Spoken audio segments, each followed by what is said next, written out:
Value Zone Hypermart Nandamuri Balakrishna గారిచే November 28న నాచారంలో గొప్ప ప్రారంభం. ప్రెసెంట్ నాతో పాటు దిల్లున్న మనిషి దిల్ రమేష్ గారు ఉన్నారు.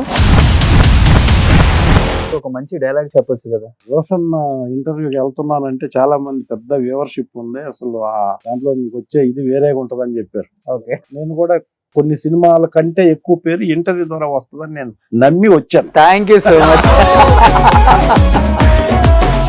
ఏందిరా చంపేసిన అన్నే ఎట్లా చంపినావురా వాడిని? ఏట గొడవలతో చంపేసినావా, సింహ బొమ్మలతో ముక్కలు చేసినావా? ఇది కూడా నీకు చిన్న ముక్కైనా మిగల్లేదా? నుండి సూర్యుడు ఎప్పుడు వస్తాడా, నా కొడుకుల జీవులు ఎన్నడూ కానొస్తాయా అని దినాము మేడ మీద కూర్చొని ఆశతో ఎదురు చూస్తున్నారా? వా, ఏం చెప్తారు ఈ 27 years జర్నీ గురించి? 280 మంది రెసిడెన్షియల్ ఉన్న కృష్ణ చైతన్య రెసిడెన్షియల్ అనే స్కూల్ ని 12 lakhs కి అమ్మేసి వచ్చాను నేను. తర్వాత తెలిసింది అన్నపూర్ణ స్టూడియో దగ్గర ఒక రోజంతా ఉండి గేట్లో నుంచి లోపలికి వెళ్ళలేక అక్కడ వచ్చి వెయిట్ చేస్తున్నప్పుడు నేను మొట్టమొదటిసారిగా చూసిన యాక్టర్ చంద్రమౌళి గారు. ఆయన ఏంటంటే నేను ఇదే చెప్పాను, ఇట్లా వదిలేసి వచ్చాను సార్ నేను, పండబూతులు తిట్టాడు. నేను విన్నాను మీరు తెచ్చిన సూట్ కేసు అప్పుడున్న కొంతమంది డైరెక్టర్స్, కొత్తగా వచ్చే అప్కమింగ్ హీరోస్ మోసం చేసి సూట్ కేసు మింగేశారు అని చెప్పేసి నేను విన్నాను. అంటే ఇంత డీటెయిల్గా ఎక్కడ చెప్పలేదు, మన ఇంటర్వ్యూలో చెప్తున్నాను. చిన్న క్యారెక్టర్స్ చేసుకుంటున్నప్పుడు వచ్చే రెమ్యునరేషన్ జాగ్రత్త పరుచుకొని కొన్న ఆస్తులేనా? ఇక్కడ ఫామ్ హౌస్ బాగున్నాయి కదా మీరు. ఏం చెప్పాలా, ఆడియన్స్ అంతా నిజం అనుకోని ఐటీ వాళ్ళు ఏం రాలే, అంత బయటే కదా. ఖాళీ దొరికినప్పుడు ఫామ్ హౌస్ కి వెళ్ళి వ్యవసాయం చేసుకుంటారు. మీరే ఫార్మింగ్ చేసుకుంటారు కదా కొంతవరకు. ఏమేమి వేశారు ఇప్పుడు ఇక్కడ? వెళ్దాం మనం ఒకసారి. ఎన్ని ఎకరాలు అది ఫామ్ హౌస్? అది ఏదో ఏదో బతకడానికి ఉందంటే అవన్నీ బతకడానికి హైదరాబాద్ లో 1/2 ఎకరం చాలు. హలో అర్జున్ గారు, పుష్ప 2 జరుగుతుంది. ఎలా ఉండబోతుంది? భారతదేశానికి టచ్ అవుద్ది సినిమా. థర్డ్ పార్ట్ కూడా ఉంది, థర్డ్ పార్ట్ కి వెళ్తుంది కాబట్టి కదా. పుష్ప 3 కూడా ఉందా? ఉదయ్ కిరణ్ గారు మీరు మంచి ఫ్రెండ్స్. ఉదయ్ కిరణ్ గారు వల్ల చాలా ఆఫర్స్ దిల్ రమేష్ కూడా వచ్చాయని ఒక టాక్. ఎలా ఉండేది మీ ఇద్దరి మధ్య ఆ బాండింగ్? ఏ బ్యాక్గ్రౌండ్ లేకుండా వచ్చి ఫట్ స్టార్ రేంజ్ కి వెళ్ళిన హీరో. చనిపోయే మూమెంట్ లో ఏమన్నా కాల్ చేసి మాట్లాడటం కానీ? అప్పటికి రేంజ్ వెళ్ళిపోయింది టాప్. నాకు ఉదయ్ కిరణ్ గారు, శ్రీహరి గారు ఇప్పటికి అనుకున్నా కూడా నా miracle death size. Hi, hello, welcome to Suman TV. నేను మీ రోషన్. ప్రెసెంట్ నాతో పాటు దిల్లున్న మనిషి దిల్ రమేష్ గారు ఉన్నారు. సో దాదాపు ఇండస్ట్రీకి వచ్చి 27 సంవత్సరాలు, 100 పైగా సినిమాలు, అసలుకి ఇండస్ట్రీలో ఎటువంటి బ్యాక్గ్రౌండ్ లేకుండా ఇండస్ట్రీలోకి అడుగు పెట్టి ఆ స్టార్ ఈ స్టార్ అని తేడా లేకుండా ప్రతి ఒక్క స్టార్ తో యాక్ట్ చేసిన ద వన్ అండ్ ఓన్లీ కరడు కట్టిన విలన్. సో ఎలా ఉన్నారు రమేష్ అన్న? Fine, thank you. Thank you అన్న. సో యాక్చువల్గా ఎన్నో ఇయర్స్ నుంచి అనుకుంటున్నాం మనం. అవును, ఎందుకంటే హీరో అయినా 1 గంట, విలన్ అయినా 1 గంట లేటుగా వస్తారు, హీరోయిన్ 1 గంట లేటుగా వచ్చిన ప్రాబ్లం ఉండదు. ఈ బ్యాచ్ ఉంటారు కదా, మెయిన్ విలన్ బ్యాచ్ లో మీరు ఉంటారు కాబట్టి మీరు పక్కా సెట్ లో ఉండాలి. అది ఒక కాంపౌండ్, అన్ని కాంపౌండ్లలో ఉన్న హీరోస్ తో యాక్ట్ చేసే మంచి అవకాశం కలిగిన ఏకైక ఆర్టిస్ట్ అంటే వీరని చెప్పుకోవచ్చు. సో కుదరలా టైం ఇప్పటి వరకు కూడా, ఆయనకి షెడ్యూల్ గ్యాపే లేదు. ఒక 300 సినిమాలు చేసి ఉంటారన్నా? 249 రాసుకుంటున్నారన్నమాట. అయ్యో సూపర్. క్రెడిబిలిటీ కోసం ఈ ఫీల్డ్ కి వచ్చాం కాబట్టి అన్ని లెక్కలు పక్కాగా ఉంటాయి. అంతే. సో దిల్ రమేష్ అన్న, మీరు ఇంటర్వ్యూస్ కూడా తక్కువే కాబట్టి, ఎందుకంటే హీరో హీరోయిన్ ని అందరం చూస్తాం, డైరెక్టర్ అందరం చూస్తాం, కానీ ఆ తెర వెనక మీరు పడే కష్టాలు ఎన్ని ఉంటాయి అంటే, కొట్టించుకోవాలి, దెబ్బలు తగులుతుంటాయి, మనం కళ్ళతో చూస్తే గానీ తెలుస్తుంది. కాబట్టి వినే వాళ్ళకి మాకు తెలియదు పెద్దగా, వాళ్ళు వీళ్ళు చెప్తుంటాయి. కాబట్టి ఏం చెప్తారు ఈ 27 years జర్నీ గురించి మీ మాటల్లో? నేను యాక్చువల్గా ఎంఎడ్ అయిపోయి ఎకనామిక్స్ లెక్చరర్గా పనిచేస్తూ ఒక సక్సెస్ఫుల్గా ఒక రెసిడెన్షియల్ స్కూల్ రన్ చేస్తూ ఈ మొత్తం వదిలేసి నటించడం అన్న దాని మీద ఉన్న ఇంట్రెస్ట్తో నేను హైదరాబాద్ వచ్చాను. అంతే. 96లో ఆ వచ్చిన తర్వాత తెలిసింది ఫిల్మ్ ఇండస్ట్రీ అంటే ఏంటి, ఫిల్మ్ ఇండస్ట్రీలో ఎలా ఎలా మనం ఎంత ట్రై చేసినా యాక్టర్ అవ్వటం కష్టం అనేది నాకు ఫస్ట్ ట్రై చేసిన 3-4 డేస్లో తెలిసింది. ఇంకేం చేయాలి, వచ్చాం, ఎండి తెర మీద చూడండి నన్ను అనే స్లోగన్ అక్కడ పాస్ చేసి మా ఊర్లో వచ్చాం కాబట్టి మళ్ళా తిరిగి ఇంటికి వెళ్ళటం ఇష్టం లేక ఇక్కడే ఉండి, ఎంత పెట్టుకొని వచ్చారు జోబులు? ఎంత జోబులు పెట్టుకుని అంత కాదు, బ్రీఫ్ కేసులో వచ్చాం. డబ్బులు స్కూల్ నేను అమ్మేశాను.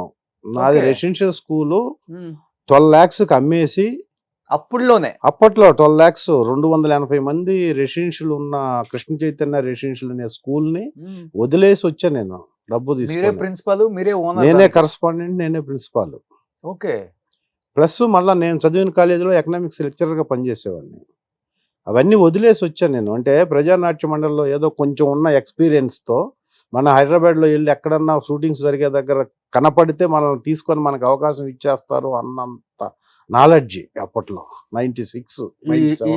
ఈ సూట్ కేసు పట్టుకొని ఇంకా హైదరాబాద్ అంతా స్టూడియోల చుట్టూ తిరిగేస్తున్నారు అనమాట. అలా లేదు కానీ వచ్చేసి నేను ఒక ఫ్యామిలీ, ఒక డబుల్ బెడ్రూమ్ ఫ్లాట్ రెంట్కి తీసుకొని అంతా సెటప్ చేసుకొని ట్రై చేద్దాం. ఇంకా ఇప్పుడు డెఫినెట్గా మనకి పెద్ద టైం ఏం పట్టదు, వెళ్ళిపోయి ఏదో డైరెక్టర్ కనపడితే మన క్యారెక్టర్ ఇచ్చేస్తాడు, మనకి ఎలాగో స్టేజ్ ఎక్స్పీరియన్స్ ఉంది కాబట్టి చేసేస్తాం, బ్రేక్ వచ్చేస్తుంది, అసలు ఇంక మనం అంతా స్క్రీన్లో కనపడటమే ఊర్లో అన్న ఫీలింగ్తో వచ్చాం. అన్నిటికి మించి సూట్ కేసు ఉంది, డబ్బులు సూట్ కేసు ఉంది, సరే మనకి ధైర్యం ఉంది. అది ఓకే. తర్వాత తెలిసింది అన్నపూర్ణ స్టూడియో దగ్గర ఒక రోజంతా ఉండి, గేట్లో నుంచి లోపలికి వెళ్ళలేక ఫిల్మ్ ఛాంబర్లో ఒక రోజంతా ఉండి ఒక ఆర్టిస్ట్ చెప్పిన విధానం అదంతా చూసి మైండ్ ఒక్కసారి ఫ్రీజ్ అయిపోయింది. ఇలా అతను నాకు చంద్రమౌళి అని ఒక ఆర్టిస్ట్, పేరు చెప్పాలి, ఈ మధ్యన ఆయన స్వర్గస్థులు అయ్యారు.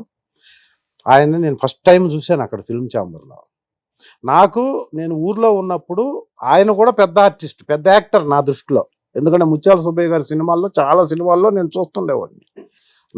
నా ఇమాజినేషన్ ఏంటంటే హైదరాబాద్ సిటీలో తను కూడా ఒక కారులో తిరుగుతుంటాడు అని నేను అనుకున్నది.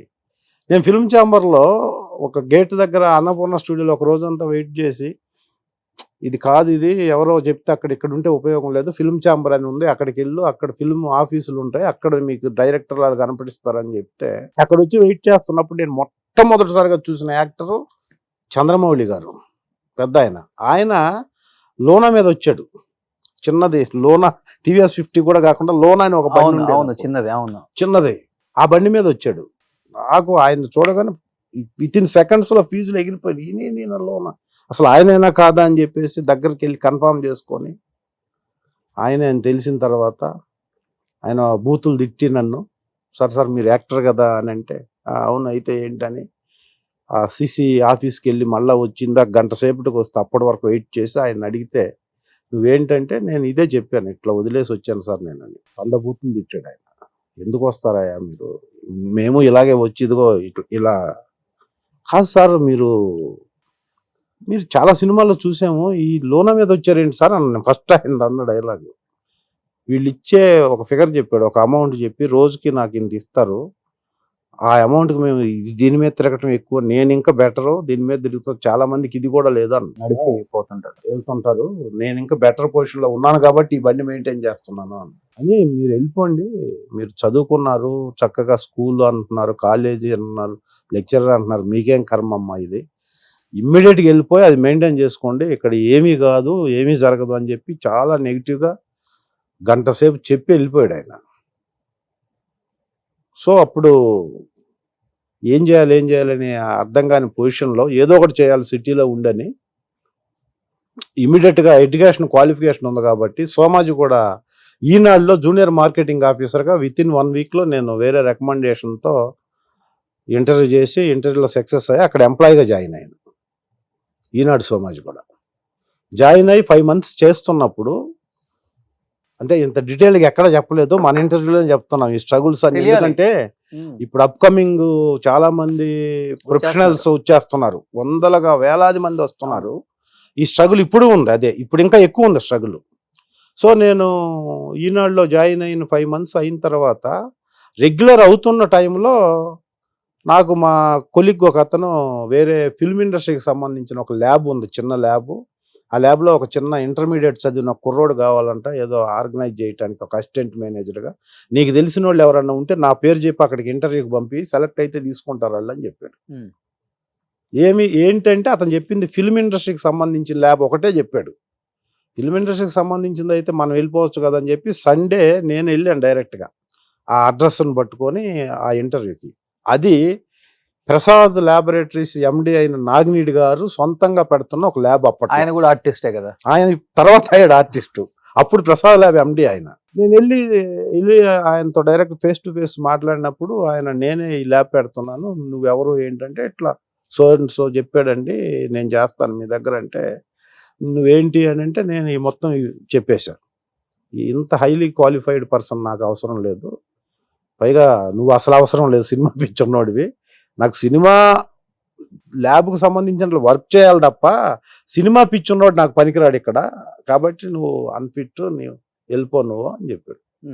చెప్తే నేను ఎక్స్ప్లెనేషను, నేను ఎందుకు వచ్చాను, ఏమవుతాను నేను, ఇదంతా ఎక్స్ప్లెయిన్ చేసిన దాంట్లో ఆయనకు నచ్చినా కూడా ఆ జాబ్ ఇవ్వటం ఇష్టం లేక ఆయన ఏం చెప్పాడంటే ఫర్ మంత్ 1300 ఇస్తాను, అప్పట్లో city bus pass 180 rupees, general city bus pass 180 rupees, plus నువ్వు దూరం నుంచి వస్తావు కాబట్టి దిల్సుఖ్నగర్ నుంచి పంజాగుట్ట, ఇప్పుడు Panjagutta police station back side ఇప్పుడు పెట్రోల్ బంక్ ఉంది, సేమ్ ప్లేస్లో 4 floors బిల్డింగ్ ఉండేది అప్పుడు.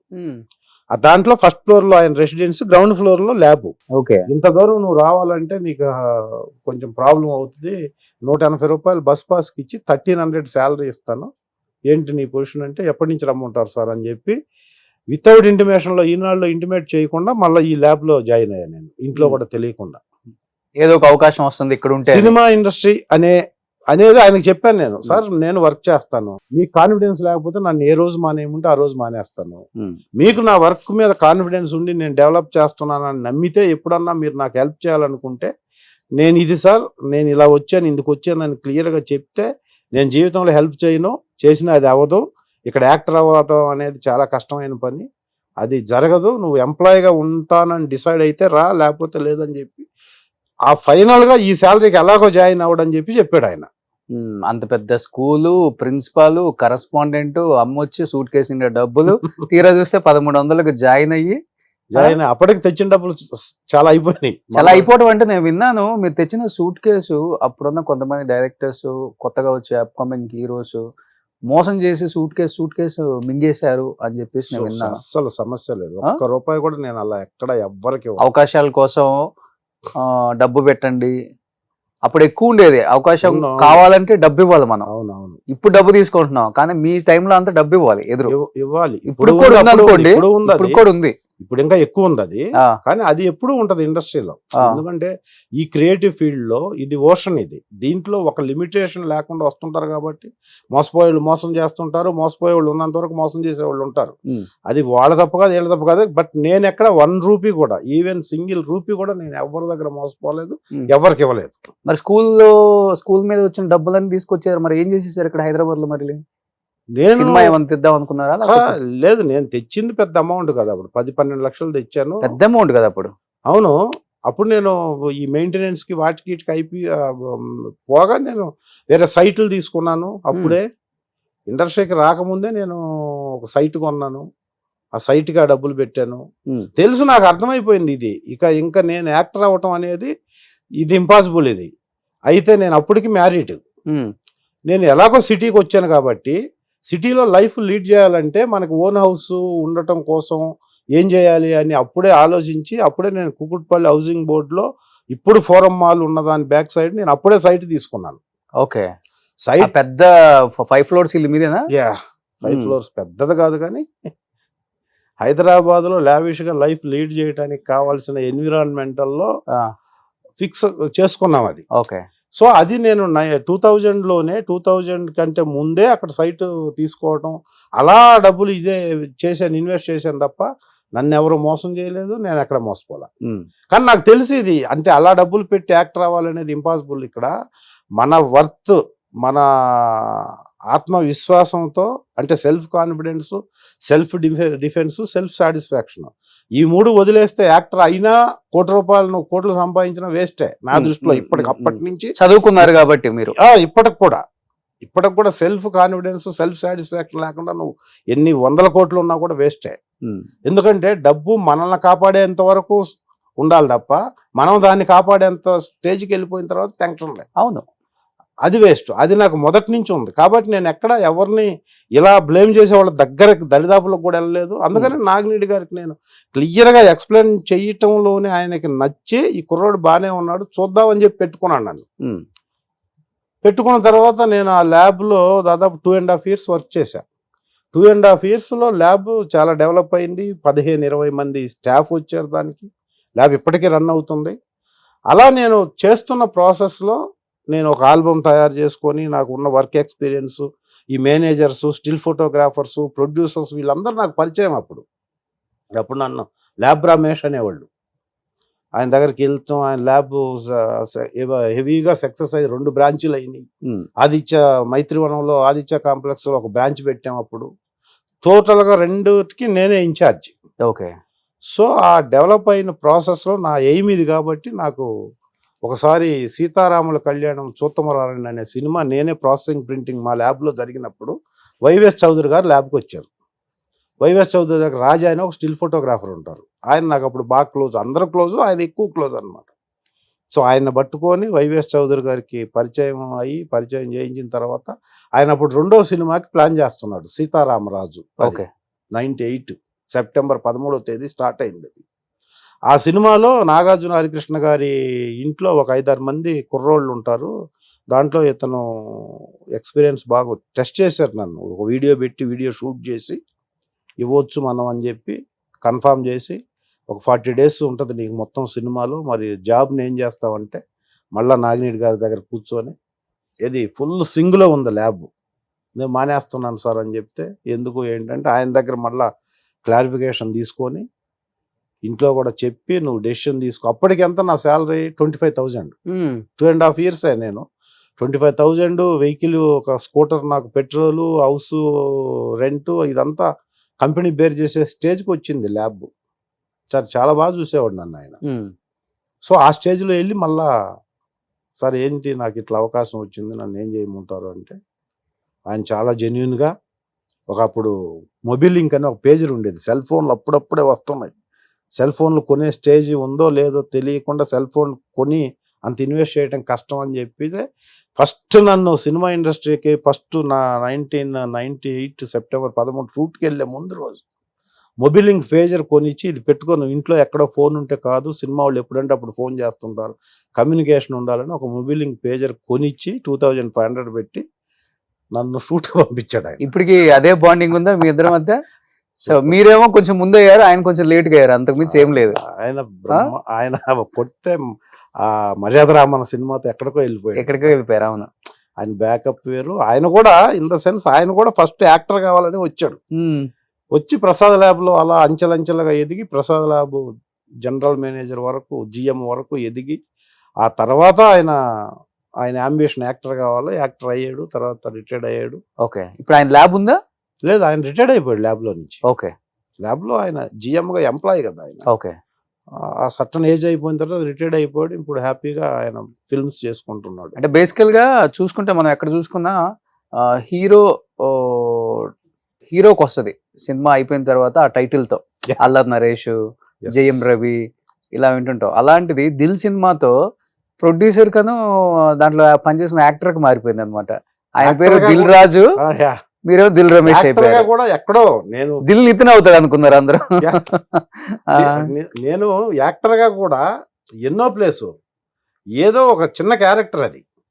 యాక్చువల్గా నేను చేసిన రమేష్ అనే క్యారెక్టర్ చాలా చిన్న క్యారెక్టర్, కానీ అది లక్కీగా ఆ కథలో పార్ట్ చేసి సీరియస్నెస్ అంతా క్యారెక్టర్ మీద సస్టైన్ చేసి కామెడీ అంతా రఘుబాబు మీదకి షిఫ్ట్ చేయటం వల్ల ఆ క్యారెక్టర్ పెరిగి లక్కీగా ఎక్కడో ముందు వరుసలో నుంచి ఎక్కడో ఉన్న క్యారెక్టర్ వచ్చి ఆ క్యారెక్టర్కి అంత పేరు వచ్చి అప్పుడు అనుకోకుండా దిల్ రమేష్ అని రావటం అనేది నాకు ఇప్పటికి కూడా I'm very thankful to them. Hmm. వివి నాయక్ గారు Hmm. ఆ సినిమా డైరెక్టర్, మా దిల్ రాజు గారికి నేను ఏ స్టేజ్ మీద ఏ వేదిక మీద అయినా ఈ సందర్భం వచ్చినప్పుడు వాళ్ళకి నేను కృతజ్ఞతలు చెబుతూనే ఉంటాను లైఫ్ అంతా. బట్ ఎప్పుడైనా బాధపడతారా? ఎందుకంటే తెలుగు వాళ్ళు చూడటానికి బాగుంటారు, విలన్ లుక్స్, రగ్గుడ్ లుక్ ఉంటుంది, Yeah.